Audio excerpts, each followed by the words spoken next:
शरद पवार यांनी कृषी मंत्री असताना शेतकरी वर्गासाठी 70,000 कोटी रुपयांची कर्जमाफी केली आहे। त्यामुळे शेतकरी वर्ग वाचला आहे। शरद पवार हेच शेतकऱ्यांचे नेते आहेत। आबांनी MIDC साठी प्रयत्न सुरू केले होते, त्यावेळी आबांना श्रेय जाईल या भीतीपोटी काही समाजकंटकांनी विरोध केला।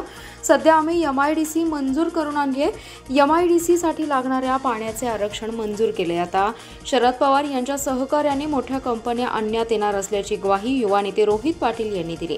त्याचबरोबर आगामी विधानसभा निवडणुकीत राष्ट्रवादीचा पहिला निकाल आणि आमदार हा कवटेमंका तासगावमधून असेल। कोण मोठा पैलवान असो अथवा लहान पैलवान, आम्ही त्याला चितपट करणार असं खुलं आव्हान रोहित पाटील यांनी माजी खासदार संजय काका पाटील यांचं नाव न घेता यावेळी दिलंय।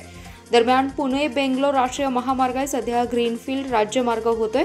या मार्गाला आमचा पाठिंबा आहे, परंतु सरकारने शक्तीपीठ महामार्ग मंजूर केलाय। या मार्गात आमच्या भागातील शेकडो एकर बागायत जमिनी जाणार आहेत। आमच्या भागातील द्राक्ष बागा आणि ऊस शेती उद्ध्वस्त होणार आहे।